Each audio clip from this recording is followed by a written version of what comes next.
So good afternoon and welcome to this seminar. So today we have a very interesting topic on visible light communication. And I have the pleasure to introduce the speaker of today, that is Professor Paula Louro. So Paula is at the Polytechnic Institute of Lisbon and belongs to one of the groups that is part of CTS. So Paula, welcome. And after the presentation of Paula, there will be, as usual, a period of discussion and questions and answers. And for this second part, we'll have Professor Nuno Paulino that will be the moderator for the session. So Paula, please, you can start. Okay, thank you. I will share the screen. Yes.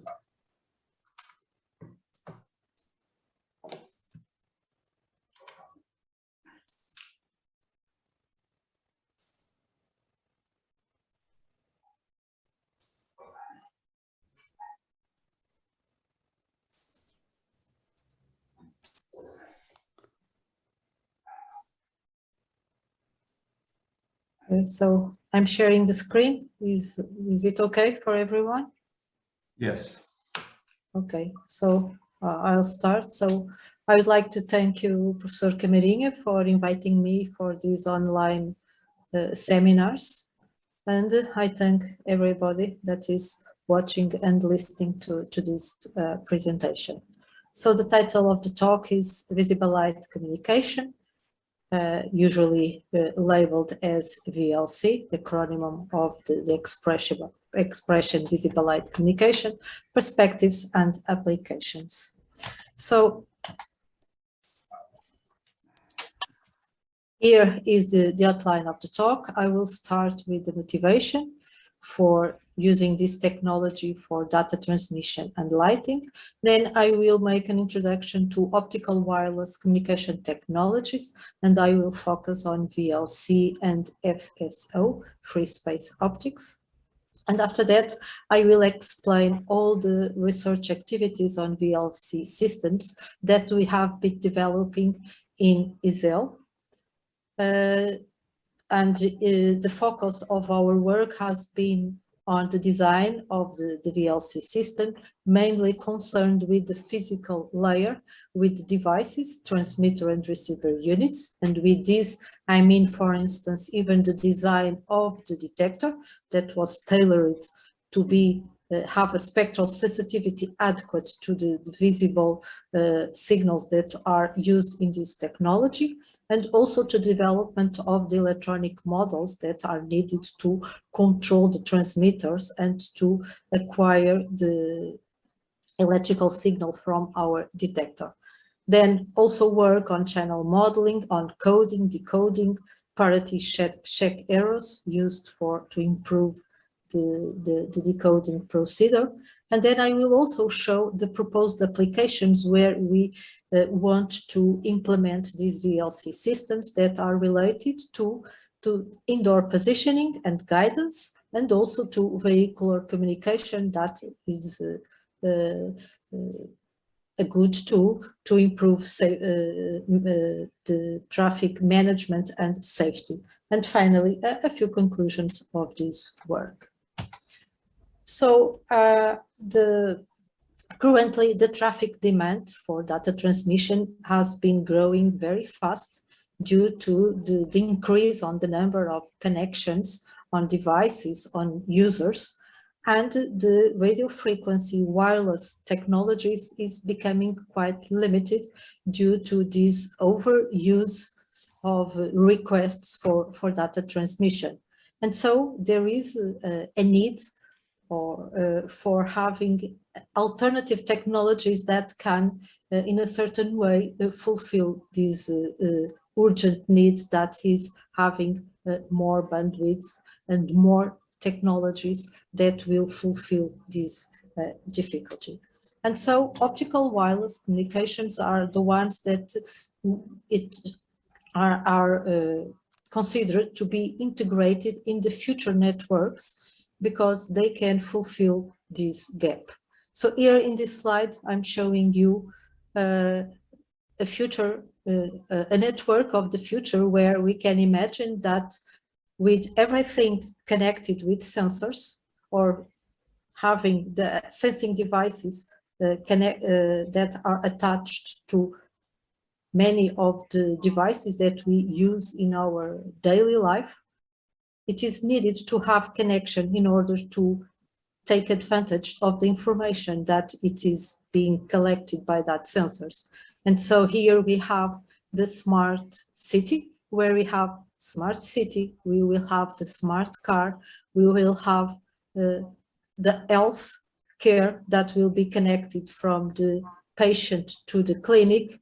We can imagine domotics with the Internet of Things applied to domotics, so connected houses. We can have smart grids, smart wearables. So there is an amount of services of our future society that will be quite dependent on sensing and on communication. And so Internet of Things, virtual reality and augmented reality are those topics that are expected to be quite dependent on these networks that will have to be composed of radio frequency and also with other alternative technologies that integrated together can provide the request that is being needed for all the users. And so for these future networks, speed, latency, and capacity will be the major characteristics. So here we have an example of technology integration where we have the signal that is transmitted in the air with LTE technology. And when the user enters, for instance, inside a building, the distribution of the signal will be provided by Wi-Fi.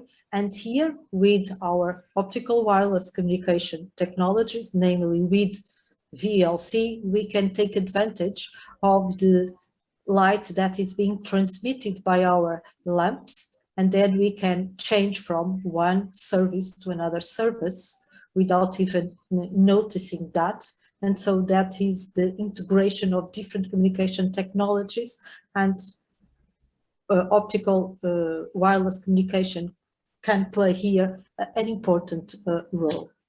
So the communication spectrum, here I have the electromagnetic spectrum, so it goes from the traditional classification from radio microwaves until the X-ray, and radio frequency usually goes from the 100 kilohertz to 100 gigahertz. So here it covers also a bit of the microwaves. So here we have in the first domain some of the classic communication technologies, like for instance, Citizen Bank, AFM radio, GBSat, and in the gigahertz we have the mobile phones, so the Wi-Fi, the TV satellite, and the radar.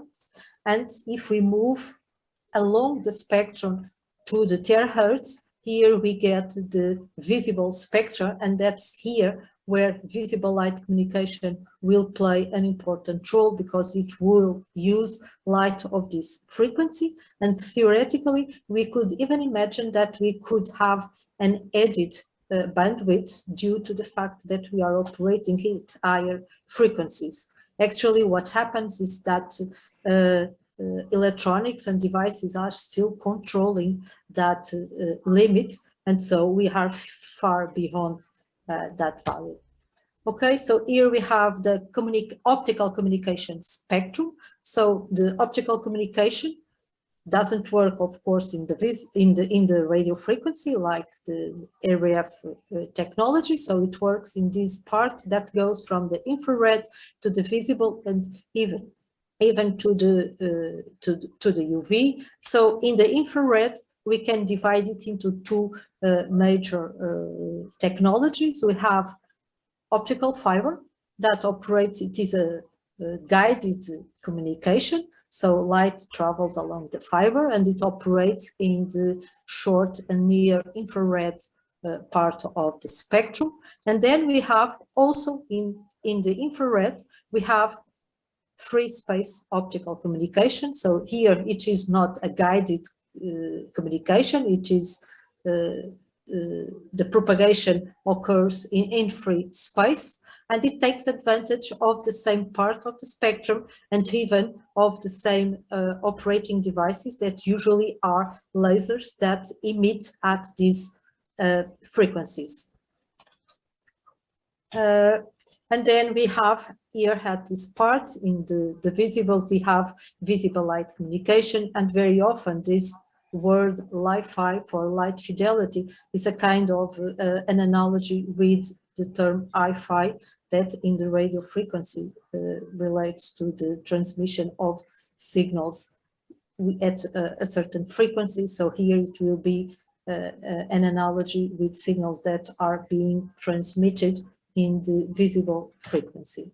So these optical wireless communication technologies, they can be divided into more or less these four classifications that I'm showing here that go from the ultra short range, medium range to long range. So it depends on the range that can be sub-meter or up to many kilometers. Usually VLC covers the short and the medium range. So few meters, so inside a room, or medium range that can go from a few meters to a few kilometers.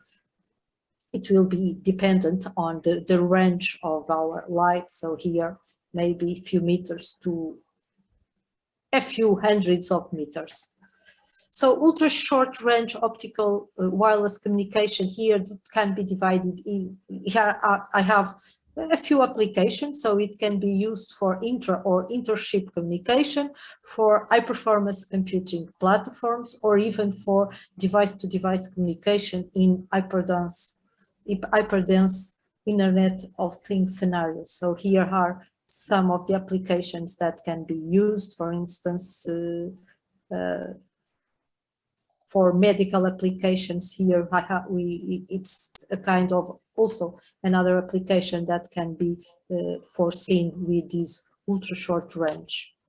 And this one, sorry, it works usually with free space optics. Then when we go to short range, so here it is the field where VLC has an important role. So we have Li-Fi, where we have the distribution of our signal by the lamps that are used to light the room or the space.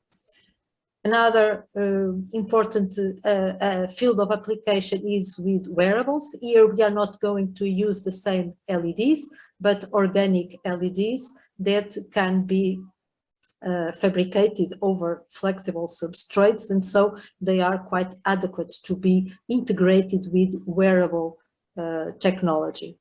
Then we have the short-range Internet of Things. So here the example goes, for instance, for smart spaces and buildings.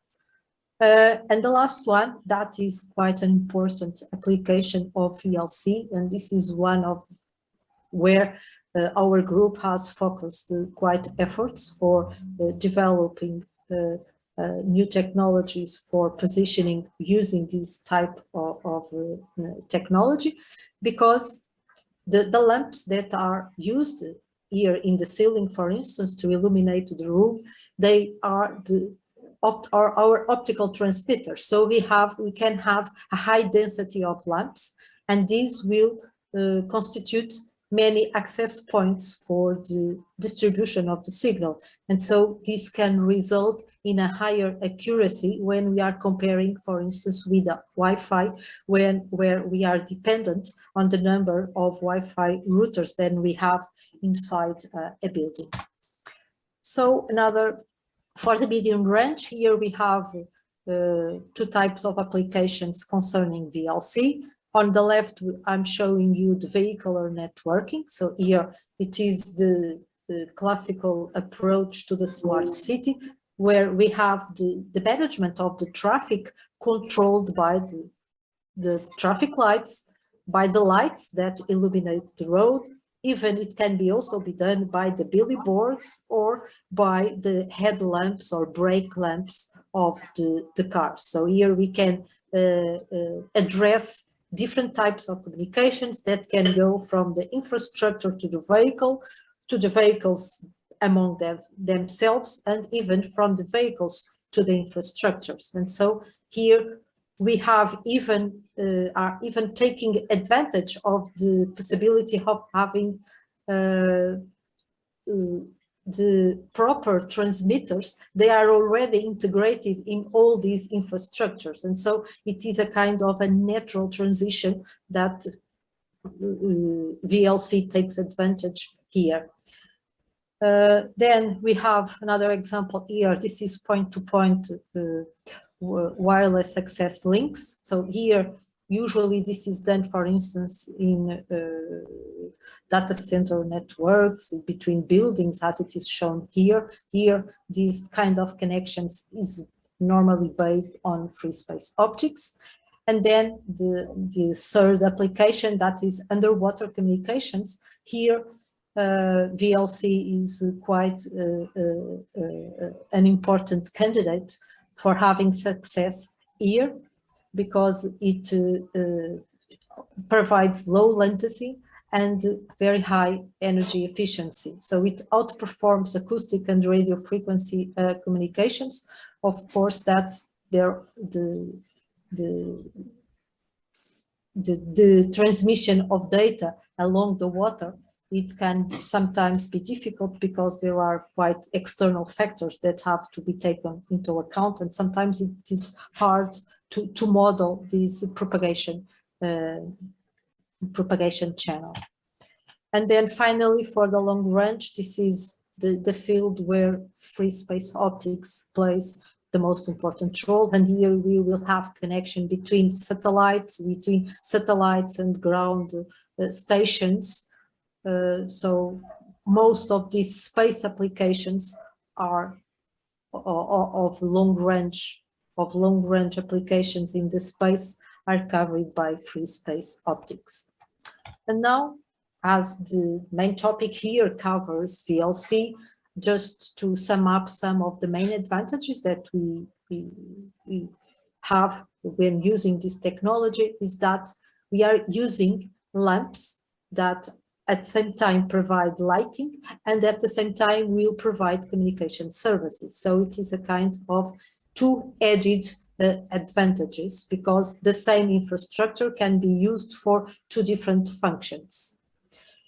It operates in the visible part of the spectrum, so it is a spectrum that is free and it is non-regulated, in opposition to what happens with radio frequency spectrum that is not free. So licensings are quite expensive and they are scarce. At the same time, operation in the visible provides that it is harmless to the human health. It has no electromagnetic interference, and this can be useful in many applications. For instance, if we are operating in hospitals where we do not, the electromagnetic interference is undesirable, or where there are risks of explosions, as it can happen, for instance, in oil plants.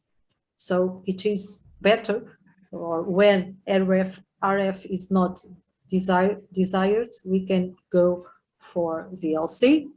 So it also uses installed infrastructure for the access points. So it is the dual function of the technology. It can have an increased bandwidth, although this will not be the focus of my presentation today. So it is also provides negligible power. It is inexpensive. It is secure. So security is important, because what is being transmitted inside a room will not be transmitted to the next room unless there is, for instance, a glass window that allows the transmission of the light. Otherwise, it will be confined into that closed space. And applications are wide, as I've already explained. So here I will cover the applications that are related to the indoors positioning, to guidance, and also to vehicular communication.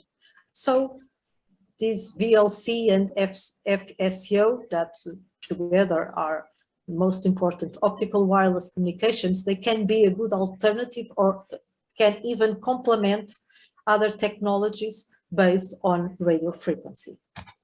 So here I have just very briefly the evolution of VLC. So it is important to say that technology, the first experiment started in the year 2000, and then after that it was built a consortium on visible light communication.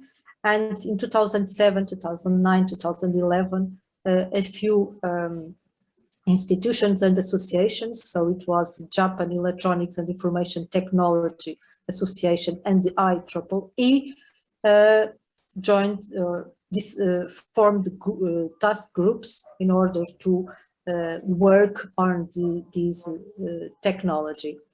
So in 2011, even the Fraunhofer Institute, the Ipsen Netherlands and Telecom in Norway, and the Supreme Architecture in USA, they made the Li-Fi consortium, and it was the first Li-Fi demo that was in these years.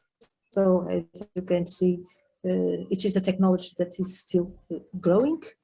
And there was a prototype that was presented, for instance, in 2015. It was a kind of a near commercial prototype that was demonstrated in Lille, France. And in 2020 here we have a cost action that is being organized by the European network on future generation of on optical wireless communication technology. So we have quite an intense activity related to the evolution and development of the technology. So this technology is mainly based on the use of LEDs, and LEDs, this technology only became important when we got the possibility of having white LEDs, because it was the purpose of having communication and lighting. And so when that was possible, the technology took its advantage and became growing. So here I have a brief explanation of how it works. So we have two types of white LEDs. This first one is based on a single junction that emits in the blue, and it is covered, it is coated with some yellow phosphor that becomes excited by this blue light. It is short wavelength, and when it goes to the excited states, then it will decay to the ground state, emitting light. And this emission of light is of shorter energy, so longer wavelengths, and we will have emissions that will cover the visible part of the spectrum. So here we have the possibility, when it was possible to get this blue emission, that was an important work, this PN junction emitting in the blue. It was so important that it was even awarded a Nobel Prize. It was possible to have this white light that was energy saving and quite efficient.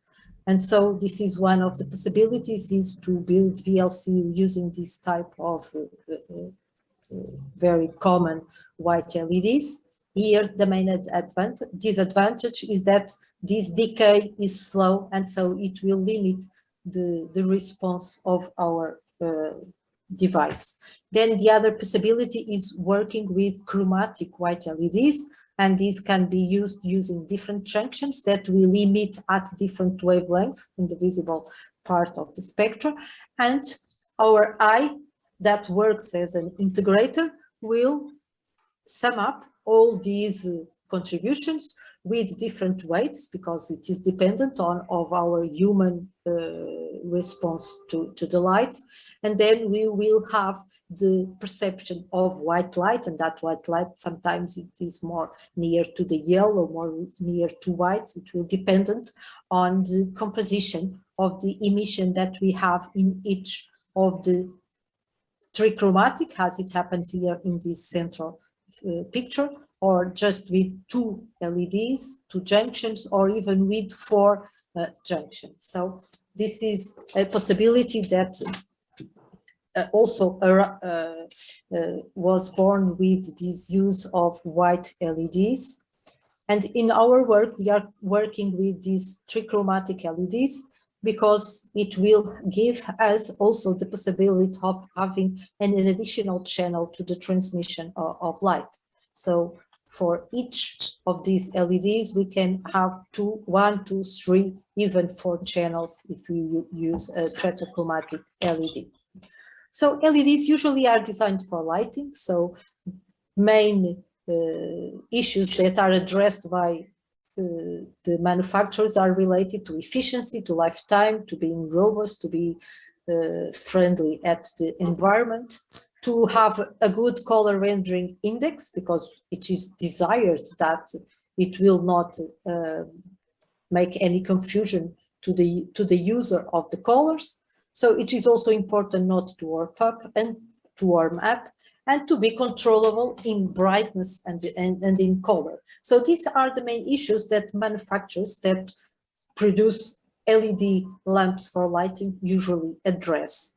When we are using these same devices for communication, there are different issues that are also needed and should be addressed or will be addressed in future. So one of them is that they are very easy to modulate. They are used everywhere, but they have a very limited bandwidth. So usually it goes around a few megahertz, and it will be dependent if it is with the layer phosphor or not. When we use trichromatic, we have that multiplexing possibility of using different junctions that can be modulated. So there is still quite a challenge for using these LEDs, that they are used or they are manufactured to be optical sources and not to be designed for communication. And so most of the challenges that arise from the use of these type of lamps are due to the flickering. Flickering is the characteristic that imposes that it is not comfortable for the human user to perceive any change on the intensity of the light. So the light must be stable and must be modulated at a fast rate so that it is not perceived by the human eye. It must also support dimming, which means that when we lighten, when we decrease the intensity of the light, we should still ensure the communication process. Other challenges are related to noise due to external light sources. Then we have problems with the receiver that cannot saturate, and this, for instance, in external outdoors applications can be quite hard to deal with, especially during direct exposition to sunlight. Then we have other considerations related to line of sight and non-line of sight transmission, downlink and uplink. So sometimes it is desirable to have a downlink channel that is ensured by the lamps that are at the ceiling illuminating the room and transmitting information, but the uplink sometimes it is not so much comfortable to deal with VLC because it is not desirable sometimes to have, for instance, our laptop communicating with the lamp and being the same laptop that is also blinking some light to send back some information. So the integration with other technologies is something that is quite desirable for VLC, and it is under current research. So there are quite issues that are still over research. And now I'm going to enter into the VLC architecture that we have been addressing at ISEL. So we use our optical transmitters are usually trichromatic LEDs, And our communication is established from the infrastructure to the vehicles, and the vehicles can be of any type. So any type. Here I'm showing a kind of vehicle that is the autonomous guided vehicle, but you can imagine here has a normal vehicle, a car, or even a mobile user. And so here we are establishing two types of communications, or three types, that is from the infrastructure to the vehicle from the infrastructure, that is what we call the uplink, and then from the vehicle to the vehicle itself. And besides all these communication links that establish here a communication network, we will have also need to have communication to a computing platform or to an external manager that will integrate and control all the information that is being processed at these levels. So the communication models are summarized here. We have for the transmitter the optical source, the decoder, and the modulator. Then we have at the receiver the photodetector, the demodulator, and the decoder. Our VLC transmitters are based on commercial red, green, and blue white LEDs. And we have this configuration with 4 LEDs placed as in a kind of a square. And here we have the spectral output of these LEDs that was measured in the lab. And here we have the main features of these white LEDs. Here we have the distribution of light and the opening angle of each of them. And we used, in order to characterize these transmitters from the point of view of communication. So the light is being used to light and at the same time to distribute a signal. And here, so every light, every LED operates as an optical transmitter, a kind of an antenna, if we do the analogy to the radio frequency technology. And what happens here is that the model that we should use is the Lambertian distribution that gives a kind of distribution like this equation that is being shown here. And so we modeled all the distribution of the signal using the Lambertian model. And so here we have the illuminance of the LEDs, so using that model. So here we have the illuminance. And for the channel model, we evaluated the path loss. So these are analog concepts that radio frequency also deals with, but here that are being applied to the optical domain. So here, as you can see, our path loss was plotted over the distance and the wavelength. And as you can see, as our wavelength has a very short dynamic range, the variation is quite slow. And here we have the channel gain that was plotted, taking into account all these geometry of our transmitter and receivers. So here we assumed line of sight, and we just took into consideration the distance between transmitter and receiver, the angles of interaction between both field of views of the transmitter and of the receiver, and also the gains that are related to the behavior of our photodetector. And so here I have how we worked with our devices. So they are placed at the corners of the square. So each of these lamps is defining kind of a unit cell.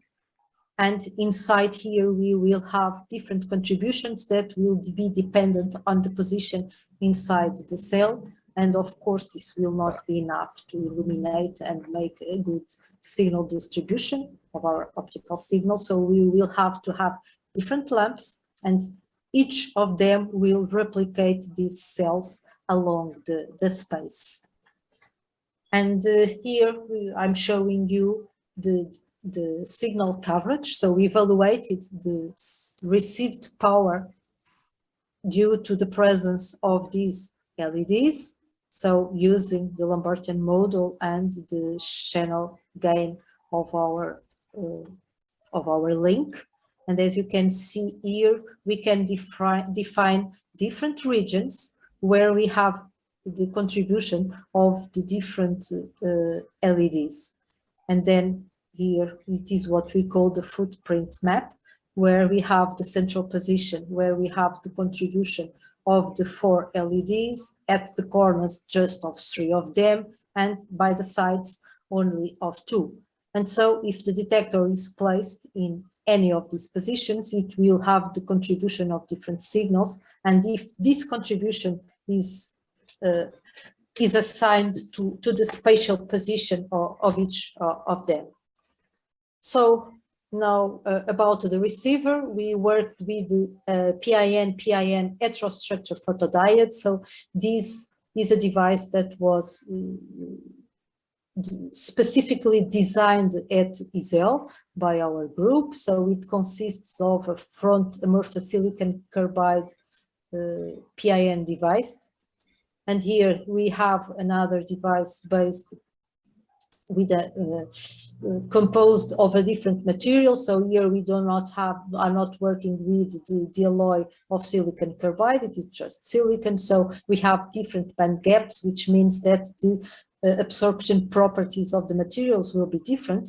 And so the first one is designed to absorb short wavelengths, while the second one, this pin 2, is designed to have absorption in the long wavelengths. And we can also tune this sensitivity by using background light that can be imposed from front or from back in order to enhance the sensitivity to specific wavelengths. And here, as we can see here, in this, for instance, in this second graph, if we have signals of red, green, and blue, blue, green, and red, we have a different amplification if our background light comes from the front or from the back. And so this is one of the properties that provides an enhanced sensitivity of the device. Here it is an animation that intends to explain, to explain the operation of the device. So here I have the lamp emitting the modulated signals that are being impinged into this part of the device, and only the red only generates here, while the green generates along both of them. And then something is, oh no, it was too fast. And so as you can see here, we will have here different, if our light is with, from the front side, we will have an enhancement of the green and the red, and we will have some attenuation of the blue and the violet wavelengths. We also worked here on the part of the optoelectronic model, so I will not, just to mention that, I will not stop here. And then one of the applications was for using this kind of technologies to establish communication for autonomous guided vehicles that are devices used, for instance, in automated warehouses for the transport of materials, or for instance, for the delivery of medicine in hospitals. So here is one type of the scenario that we worked. So in this first, the operation was using only red and blue LEDs that are placed like this. And the idea was to send the autonomous guided vehicle from the charging position to a certain place of the warehouse to remove a certain amount of items and then go guide it directly to the packaging station. And so all this information was coded, was transmitted, received by the autonomous guided vehicle that performed the task, and then returned information to the infrastructure, informing that the task would be complete. So our warehouse is explained here. It is a very simple configuration with 5 corridors and racks on both right and left sides. And here in this place here where we have our unit cells, so this illumination and the placement of the LEDs will cover all this space, and these A, B, C, D, and F will relate to the racks where the goods are stored and where the autonomous guided vehicle will pick it up. So the idea is to send it from that position to that one and then back to the packaging station. Okay, so here we have the coding. This type of codings will be dependent on the application. So in this idea, we will have some blocks that are used to ensure synchronization of the frames. Then another block that is called the type that is used just to define if it is a request or a standard message. And then information for the geolocation, because here it is important to define what is the cell where the lamps are, which lamps are operating inside each cell. And then we have a message that contains random information. So this is in the infrastructure to the vehicle. And then we have from the back, the vehicle to the infrastructure, that if sends a message back to this infrastructure with the identification of itself and also of the infrastructure to which it is addressing. And so here we have a few examples of messages that are being coded using that, that are coded using that type of code. So here it is the synchronism, that the type of message, the cell ID, the position, and then here the message goes null, but it can be, for instance, as is in this first message, it informs the vehicle that it should go to the certain rack with a certain route and to do something. So all this information is being addressed here. And here I'm showing what is the type of signals that our photodetector will get when the transmitted signals are like this. So here we have these pink and cyan signals. They represent the acquired signal at different positions. So for instance, here this magenta represents a signal that is obtained in the central part of our cell. So where we have the contribution of the 4 LEDs, so the signal is high. And when we go to this corner, we only have the contribution of 3 signals. So as you can see, our signal goes to lower maximum magnitude. And on the back, this black line represents a calibration signal that I'm going to explain now. This calibration signals will be used to decode to which of these levels belong. So here we have all the levels that will be provided when we have the combination of 4 LEDs switched on, although in our cell, our footprint only uses 9 of these levels that are also shown here. And so the decoding, or the most simple process for decoding, will be a direct comparison between our photocurrent levels and the calibration curves. And of course, this will result in a quite bit error. And so here I'm showing on the right side just the processed calibration signal. And then we, in order to improve the calibration decoding, we used parity check bits. And these parity check bits are used to improve the decoding procedure. So it results just the parity check bits are computing using this equation here, where we are summing up the different channels used for the transmission of our signal. And on the left side, I'm showing you the calibration curve in blue and the corresponding parity check bits. So as you can see, for instance, when the levels are too close, for instance, these M6 and M7, they are too close, a decoding just for direct comparison would certainly have a very high failure rate. And so if we also transmit the parity check bit, we will improve that because these close levels have different parities. And so this is the procedure that we used to improve the bit error rate of our communication channel. So here it is just the processment of this data here. And here we have different signals.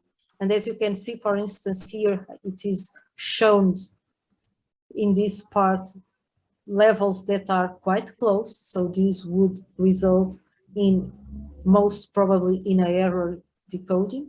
But when we use the parity signal that is here shown with blue, we can see that parities are so different that it is quite possible and quite easy to recover the coding, the transmitted bit, that the code of the transmitted bit without error. And so we use this type of approach in order to improve for much our decoding process.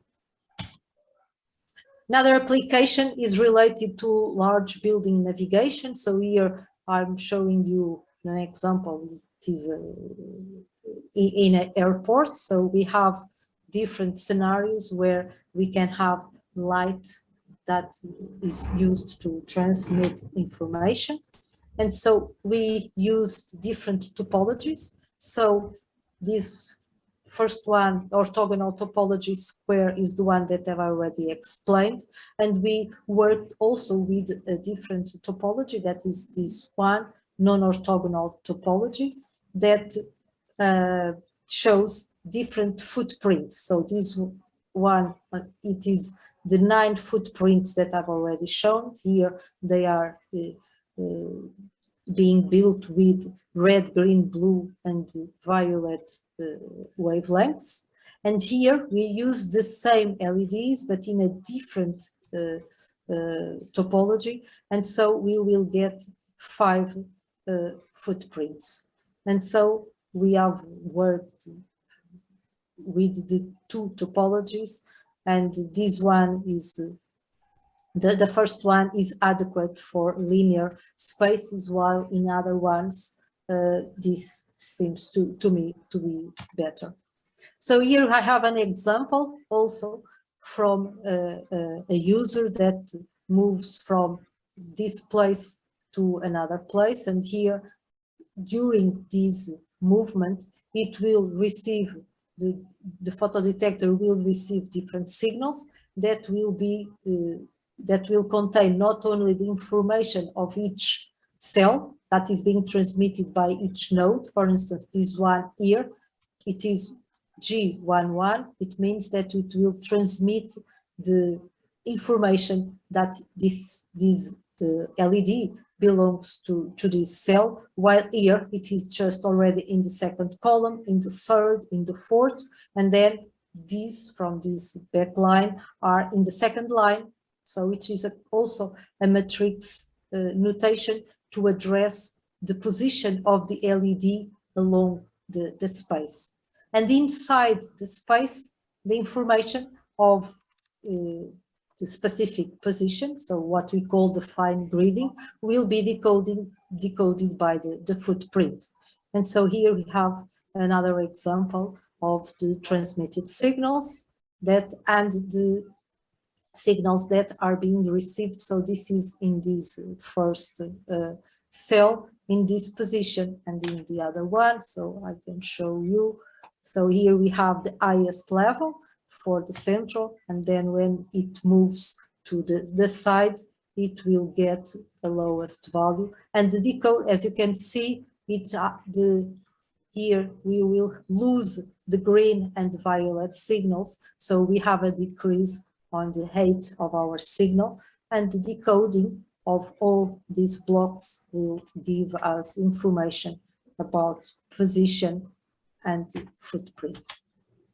So we have, for the approach that we are dealing with, we are having communication between the lamps and the different users, and also it is needed to have some information from to a central manager that will have to give information and control all these type of networks.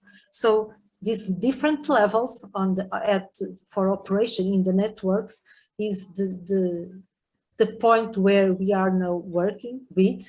So our most efforts are being made on the channel and on the devices, and now we are going into this field of the networks, and that's why we are establishing collaborations with different partners in order to get more know-how to address this type of cellular hybrid structure needed to address all the communication that is being needed.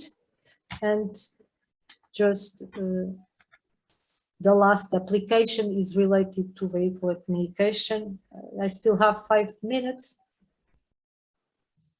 Yes. Okay, so for vehicular communication here, vehicular communication addresses vehicle to the infrastructure, vehicle to vehicles, vehicle to pedestrian, to the network. So there are different entities that in vehicular communication can be used. And we tried to materialize our concept of VLC system to a system where we would include infrastructure to the vehicle, and that would mean the light transmitted by the lamps to the car, the vehicles that are going along the road. Then the vehicle to the vehicle, yes, as you can see here, front and rear vehicles, they can transmit information as long as they are in the range of coverage. And then we also have the vehicle to the infrastructure that is shown here. This is a case here. So the vehicle is communicating with in this case, with the traffic light. So we will try to integrate all these possibilities in order to add some advantage to the communication system that still already exists in the common traffic systems. So this is how we try to implement it. So here we have, as you can see, these are the different cells with the definition of the footprints, and these V, B, and V again, they represent our lamps that illuminate the road. So each of them are far apart from the usual difference between the lamps in a road, and so they are defining here the footprint of each cell. And then we have also at the intersection, we have the traffic lights that are provided also with the data transmission communication capabilities, and the vehicles that can communicate among themselves. And then we tried to use this. So this is the square topology, and we tried to use this to improve from what is usually used in the traffic management models. And until recently, that's what's written here, V2V communication was limited to brake lights and to turn signals.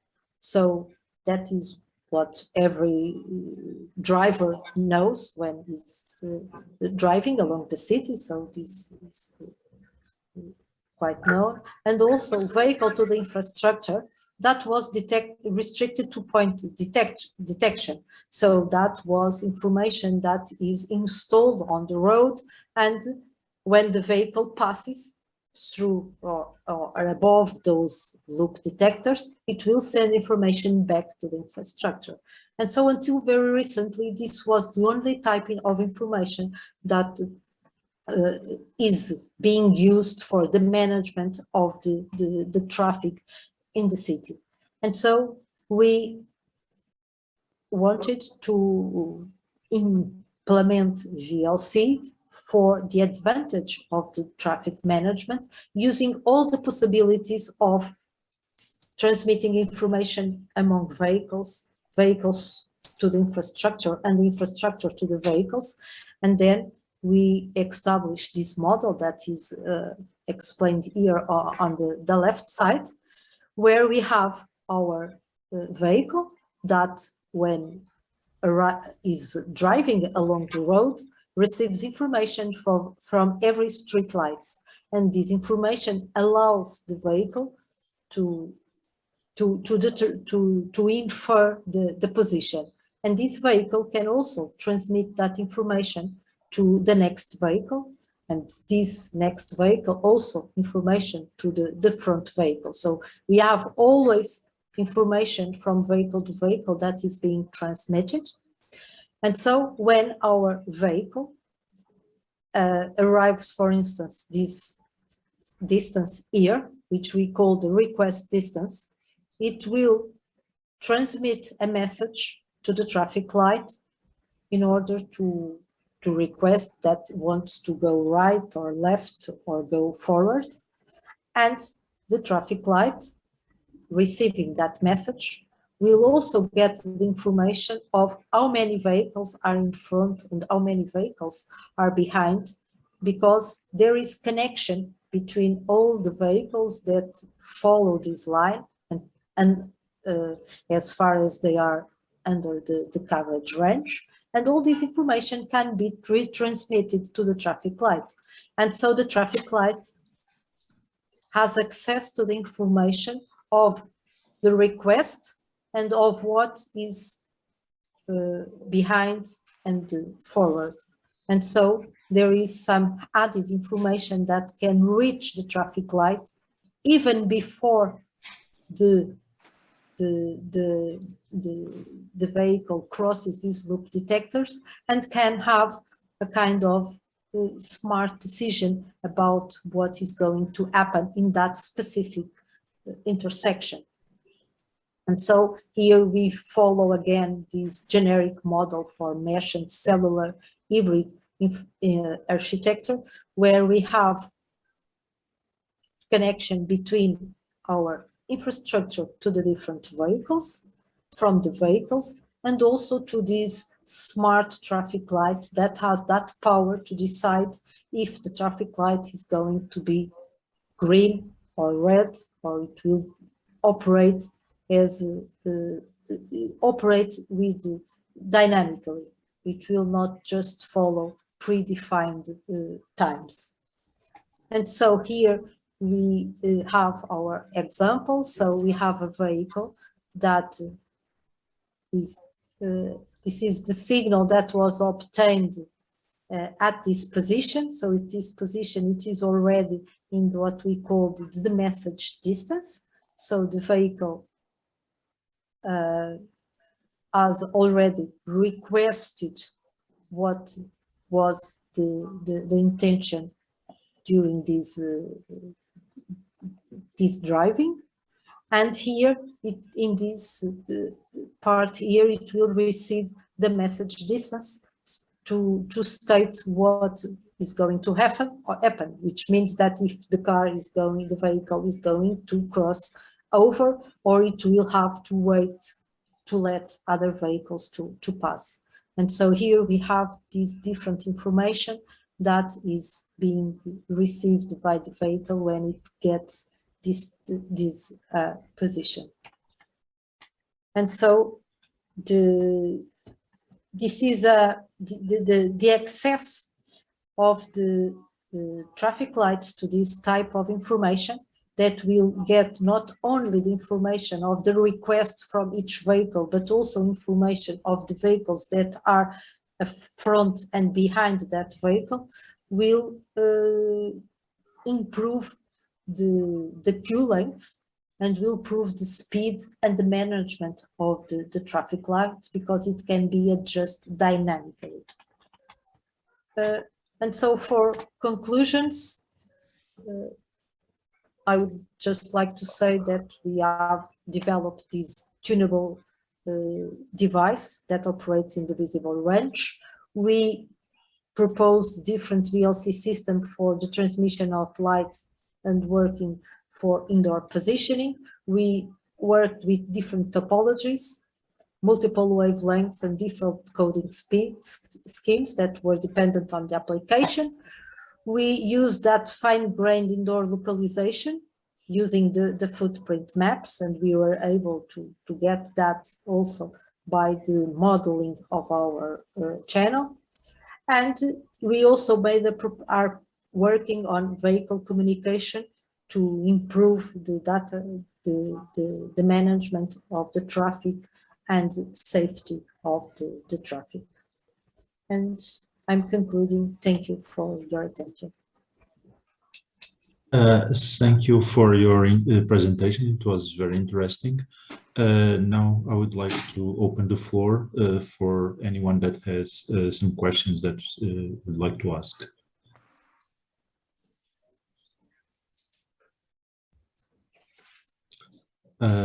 Professor João Pedro, please. Oh, good afternoon again. Also, thank you for your very, very nice presentation.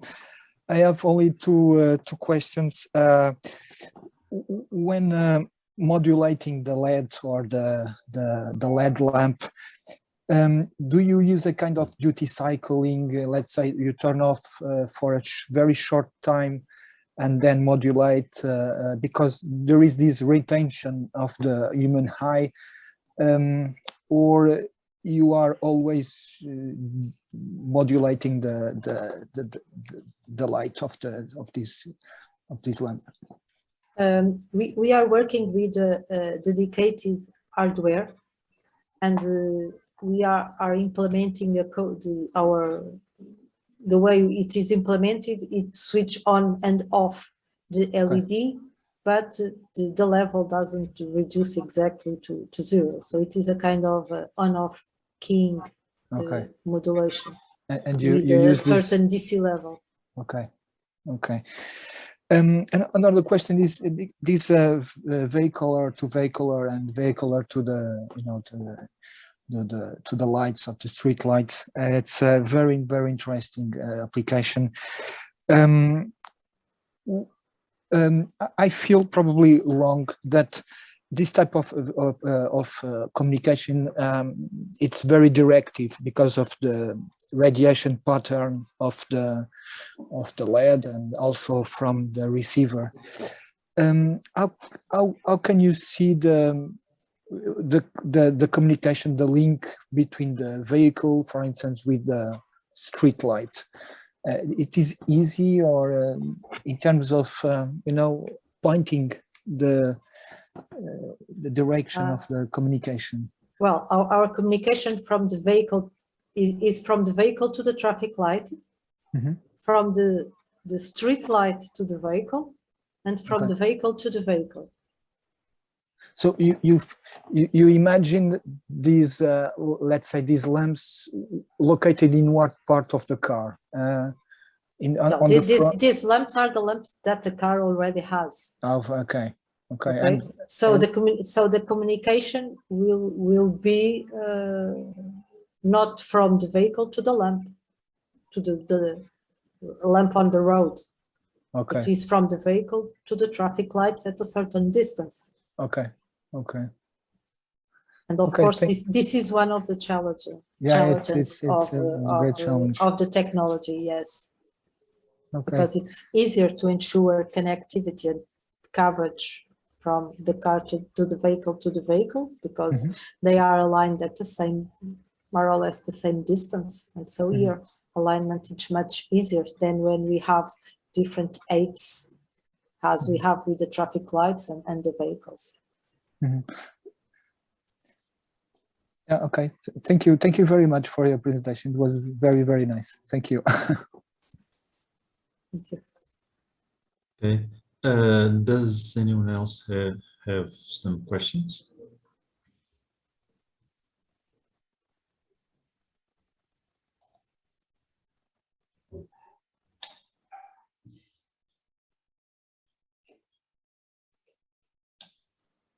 Well, if no one has any questions, I have a couple of, oh, sorry, Miguel Tavares.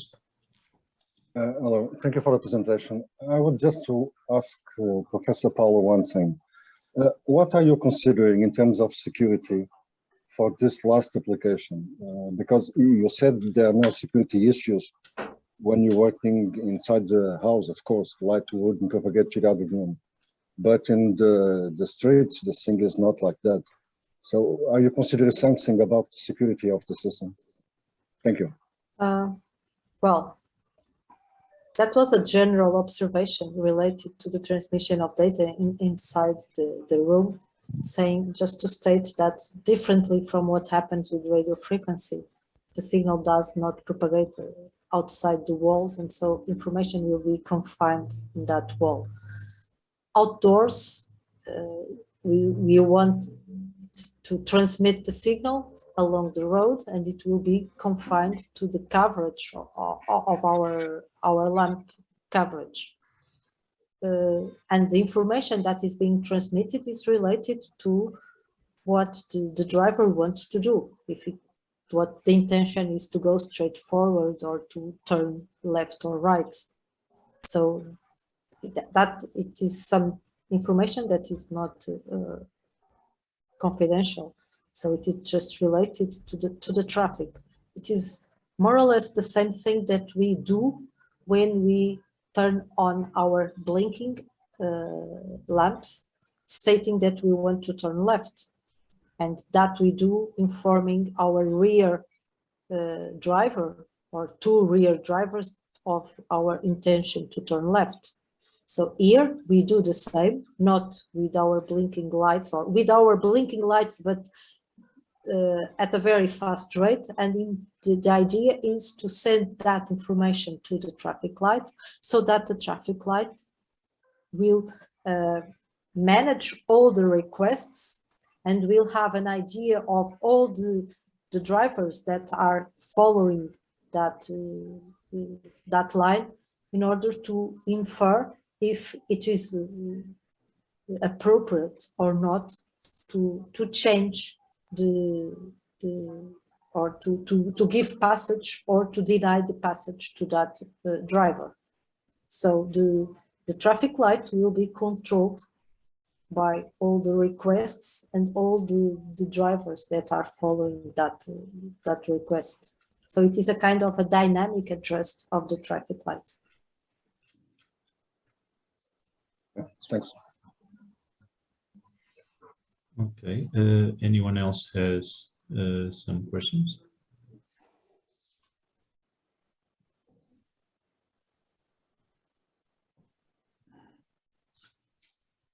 So let's see if I can ask my question now. You showed in a slide the attenuation of the channel. I'm not sure if I read it correctly, but you're saying you have something like 100 dBs attenuation, or did I misread it?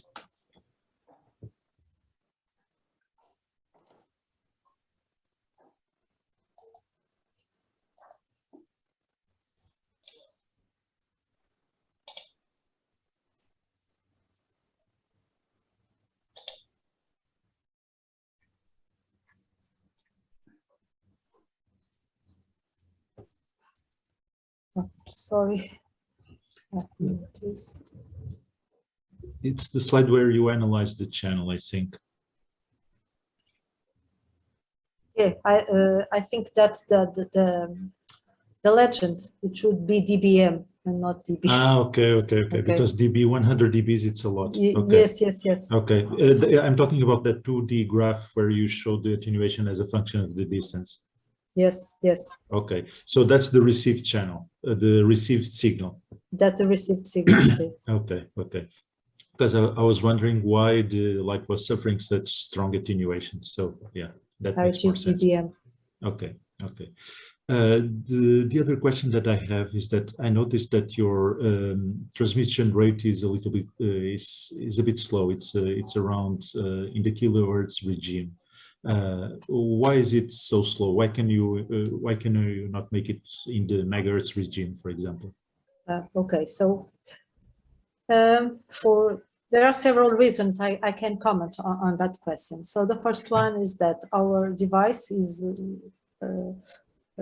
kind of wide area. It has 1 square centimeter, and so that improves the capacitance of the device and will limit the operation frequency of the device. And it happens because it is it has been developed like that, and as our goal is not to relate it with the bandwidth, because for traffic applications, this rate is still adequate, because, for instance, the drivers are moving, and all these times are enough to process all the requests and all the information that is needed, and so it is not so a milliseconds request. is more than enough for your application. Yes, is more than enough than for that, and we are not intending to compete with high bandwidth systems, and so that's why we still work with that low frequencies. Okay. I have a few more questions, if you don't mind. Yeah, of course. Yeah. The other question that I have is that I noticed that in your receiver is more sensitive to red light than to blue light, correct? Yes. Okay. And when you showed that those diagrams where you used the lamps in different arrangements, so that you cover different areas, just like cells, I think, different reception areas. I'm not sure if I understood correctly, but you treat all the colors the same, or do you take into consideration that you have more sensitivity for red colors than to blue colors? But from your diagrams, it looks like you're treating all the colors exactly the same. Well, I try to make an approach more or less generic in order to explain that this is the basic idea. And then when we go to the specific uses, of course, okay, so it's not symmetrical. You yes. arrange the yes.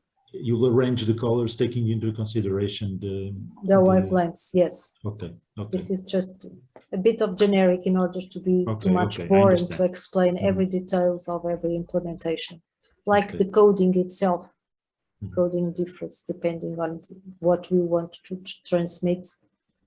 But the basic idea is it is important to have, for instance, in this field, to have synchronization blocks, identification blocks for the position of inside the cells, and then the other types of informations are specific of the application. And my final question.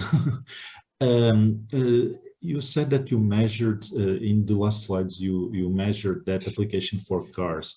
Did you do that using real cars, or is that simulation, or is it a scaled down model? I was curious about that. It is a prototype model in the lab. Okay, so it's a scaled down model. Yes. Okay. I was wondering if you were really outside on the street. No, not yet. Okay. Okay, so I don't have any more questions, but I think Professor Carmelina has some questions.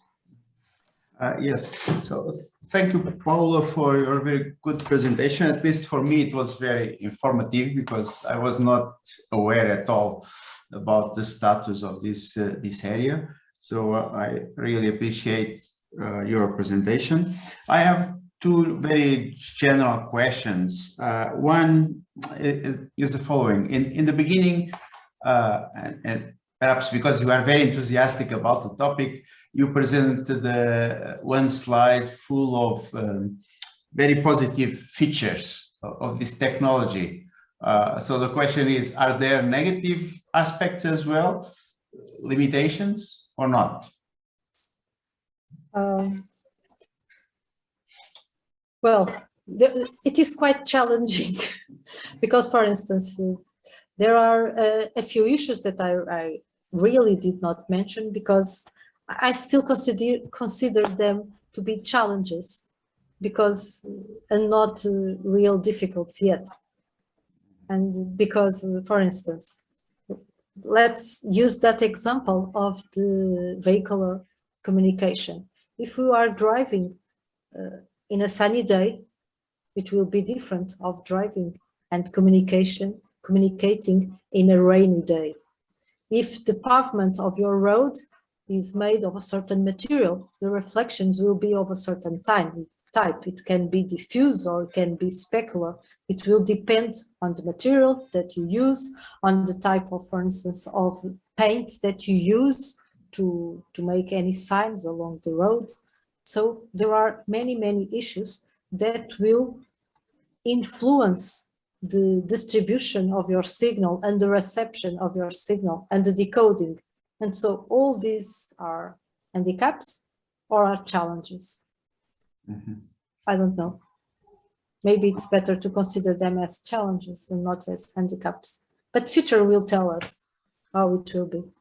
Okay, good. The second question is about the devices that you are developing.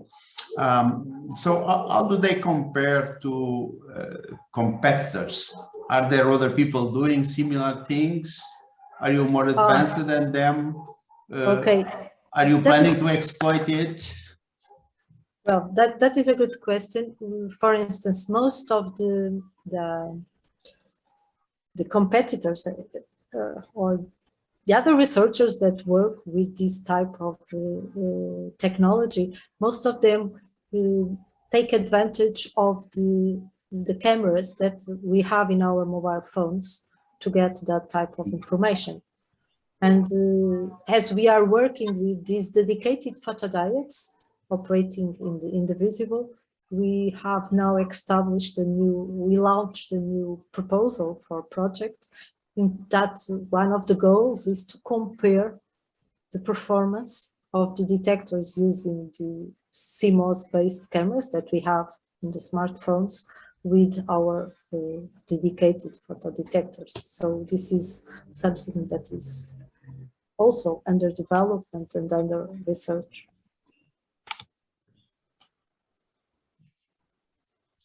Okay, thank you.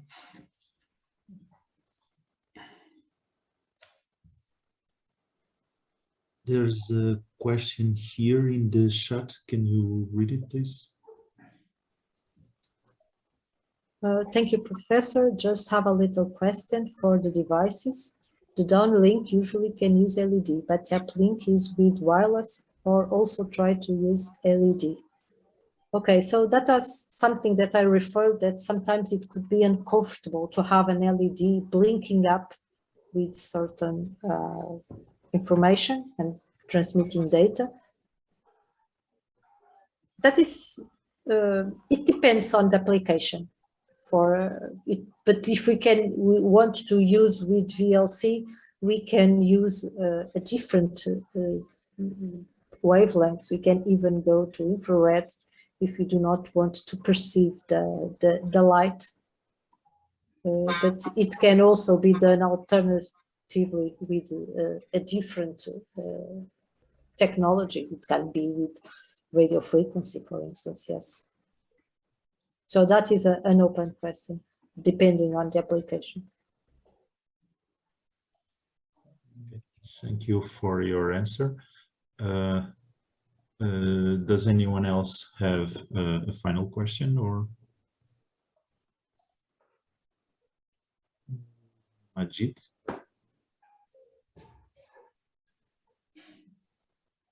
Yes, you can go ahead, please. Okay. Thank you very much for sharing very interesting topic. My question is regarding to the applicability of this technology in wearable devices. In slide 9, you mentioned that this system can be used or applied in wearable technologies. Could you please let me know how does it work in such devices?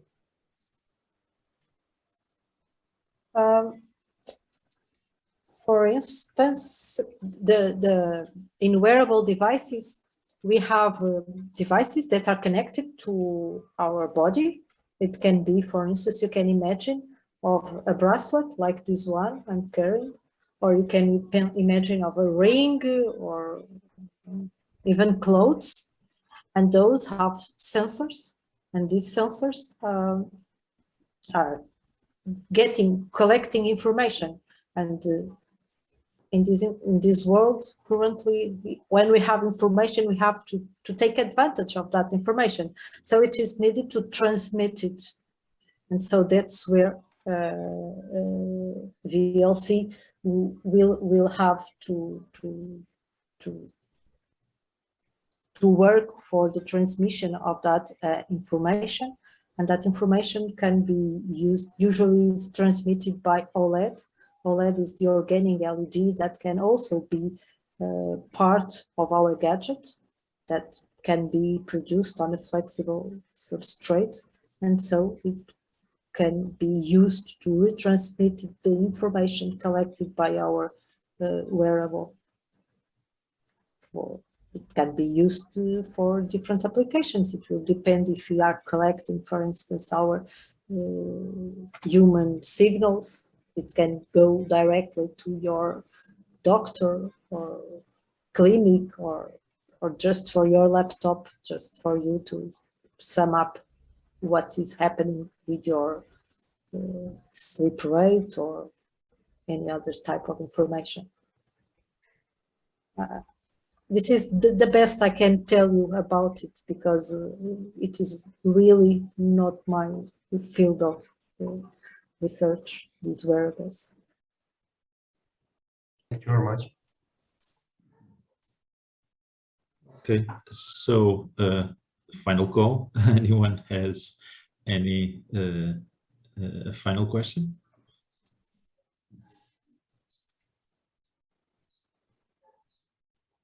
So I would like to thank Professor Paula Louro for her very interesting presentation and for having the patience to answer all the questions that people made. And I think we can finish this talk now. I think in my opinion, it was very interesting.